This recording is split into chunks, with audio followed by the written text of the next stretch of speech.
যে বন্ধুরা দেখো নিমের ফুল তুলেছি আর কচি কচি নিম পাতা আজকে ভাজা করব, সেই জন্য দেখো নিমের ফুল কত সুন্দর সব ঝরে ঝরে পড়ে যাচ্ছে, সেই জন্য ভাবলাম আজকে একটু নিমের ফুল তুলি আর এই যে ভাজা করব। আজকে এখন গরম পড়ছে তো একটু এইসব খাওয়া দরকার। আর যেহেতু আমাদের বাড়িতেই আছে ছাদের উপরে নিম গাছটা, হাত বাড়া পাওয়া যায় দেখো নিচু, তো সেই জন্য একটু পারলাম।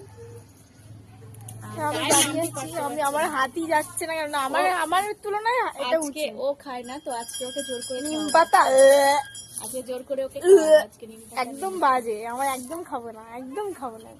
এই দেখো আমাদের গাছটা দেখো কতটা সুন্দর, কাছাকাছি খুব ভালো লাগে। পিসির থেকে কত ছোট।